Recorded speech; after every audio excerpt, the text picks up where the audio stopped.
ڕەنگی ژەنجێکی کە بۆتەی سروشت، قالبی من کوردی پێدا ڕۆشت.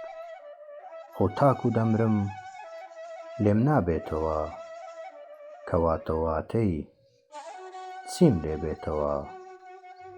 بەڵێ هەر کوردم کوردێکی سەرچڵ، پەژارەی هەژار ئەبەمە ژێرگەڵ. هەر زەگەردێکم بەسەر یاڵەوە، سەر ئەدەم لە بەرد بەدەم ناڵەوە. ئەبینم هەرچی بانگی ئەکەمێ، دەمی گیراوە ئاخ بۆ هاودەمێ. ئەم قەومە وەکو مەڕی بێ زمان، دوای هەر کەسێ کەوتنەی بردە ناوڕان. بە خوڕی و شیری دەست هەڵناگرێ، بۆ گۆشتی مەڕە سەری ئەبڕێ.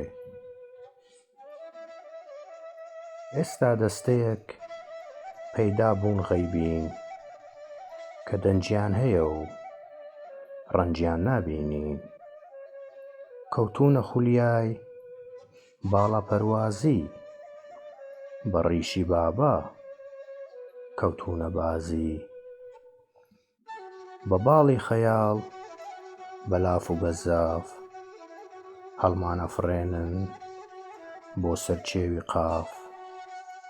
ئێمە لە خاکی عێراقدا ئاژین، چۆنمان بۆ ئەلوێ لەم خاکە دەرچین. عێراقێک کە خوا دایمەزراندبێ، تووی دوو قەومی تێدا چاندبێ. چۆن ڕێی تێدەچێ کە ڕێی بێگانە، بکەوێتە ناو ئەم جێ و مەکانە.